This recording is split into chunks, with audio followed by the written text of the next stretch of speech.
Are you struggling to connect with your partner? Let me show you 7 proven techniques that will help you to be able to have a better connection.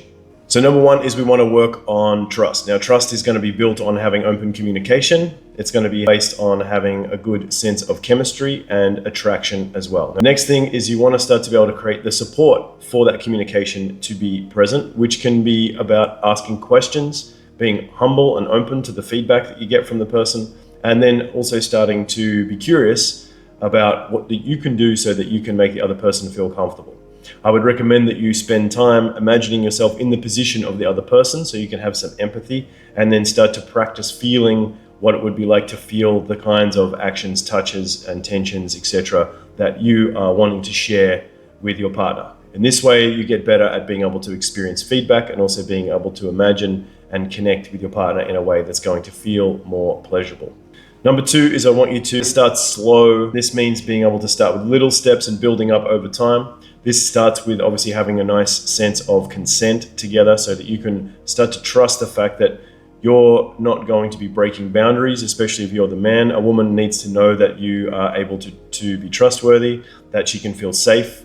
And in many ways, this is best done by, first of all, setting up a healthy container of telling her and also knowing yourself where the boundaries are and being able to stop or being able to adjust as needed so that you can move forward effectively. Having this sense of consent is something that can start with small things. This is casual touch to begin with if you don't know somebody and you're learning to get to know them on a date. This could also be having consistent feedback and communication with a partner over time.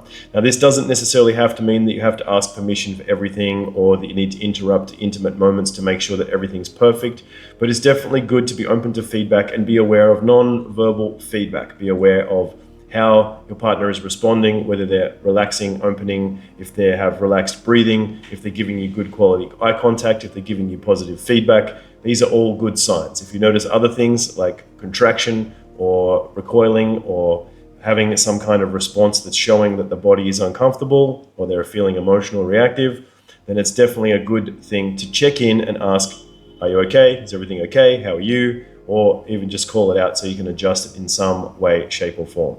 In time, you'll get better at being able to adjust intuitively and understanding what you're doing, but don't assume that at the start. It's definitely something you need to build over time with a partner so you can, once again, trust each other inside of that container. Number 3 is to be able to establish trust. Trust is a safe space. Yet again, it's a way of seeing the best and hoping for the best and also believing in each other. Things like doubt, fear, insecurity, possessiveness, jealousy, these things erode the trust. So make sure you can put those things at the door as you start to build more and more of a deeper connection with your partner and have that sense of trust. The next thing I'd say is have a positive sense of encouragement and intimacy, in the sense that you're not placing judgment. You're not coming into an interaction with a sense of, disgust or possessiveness or control or fear, because these are the kinds of things that will start to make the interaction much more closed and obviously are not the foundation of a healthy, trusting kind of connection. So make sure that you're coming in with a sense of openness and positivity as much as possible. That might mean that you have to do some of your own work in time to be able to be relaxed, to feel good, and not necessarily come into an interaction with these kinds of judgments. But the more accepting and loving you can be, the better it's going to be from that point.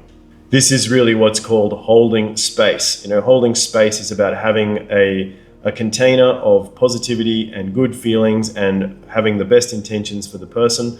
And once again, not judging them so that they can process their emotions, they can have their experience, they can give you feedback. And this is going to become very powerful in time, especially if you want to open up your partner. If you're a man and you want to open up your woman, then make sure that she feels positively encouraged, she feels seen, she feels beautiful, she feels appreciated, she feels like she's being thoughtfully taken care of. And then in time, this is going to create a lot of positive feedback of encouragement and attraction as she feels safe in your presence and your ability to lead, to create, to dominate, to do the things that you want to do to have an amazing connection together. Some things that you can do to be able to make the connection more flowing is work with eye gazing. Look at each other in the eyes and start to be aware of your intentions. Once again, intentions of love, appreciation, friendliness. This can also be playfulness. You can have intentions of things like ferocity, but this is not a kind of an intimidating or harmful or violent intent. It's more of an intent of intensity and devouring or desire. So this is a more strong intent of taking from a position of positivity. So definitely coming from a place of these different energies with your intentions, with eye gazing, can start to spice the interaction in a way that makes it feel much more amazing, especially when you get really good at being able to project those intentions. Next is to practice a variety of different touch types. You can start slow, you can start soft. You can also start to work with different elements. So one thing I teach in my Sensual Massage Mastery course is the power of the elements. The air touch, the fire touch, the water touch, the earth touch. Each one of these has a different tone, a different feeling. Air is light. Water is flowing. Earth is dense. Fire is more of a sense of enticement and spike and maybe even a little bit of pain, but in a sexy kind of way. So the next thing that could be very important is to make sure that you are able to be present. Many times people are not able to feel relaxed, they're not able to feel calm, they don't even know what presence is. Now, presence is something that comes in time as you feel more calm and comfortable inside of yourself. It can be massively benefited by learning to relax, learning to meditate. It can be benefited from doing various forms of therapy, breath work. All kinds of techniques can help you to improve your presence, but presence is also something that's intrinsic to your nature when you learn how to practice it.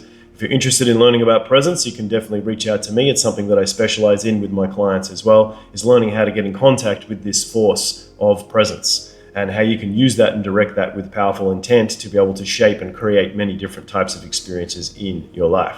So if you are ready to have stronger connections with your partner and you would love to get much more into understanding how to physically connect, how to be more powerful with your touch, how to be more smooth and being able to escalate, whether it's on a first date or you've been with somebody for a long time and you want to have a deeper sense of intimacy, then make sure you check out my Sensual Massage Mastery online training program. It has everything that you need. It's actually got 3 full routines, many hours of training, and lots of supportive bonuses that will help you to be able to go deep into being the best that you can be to create intimacy, trust, and an amazing connection with your partner.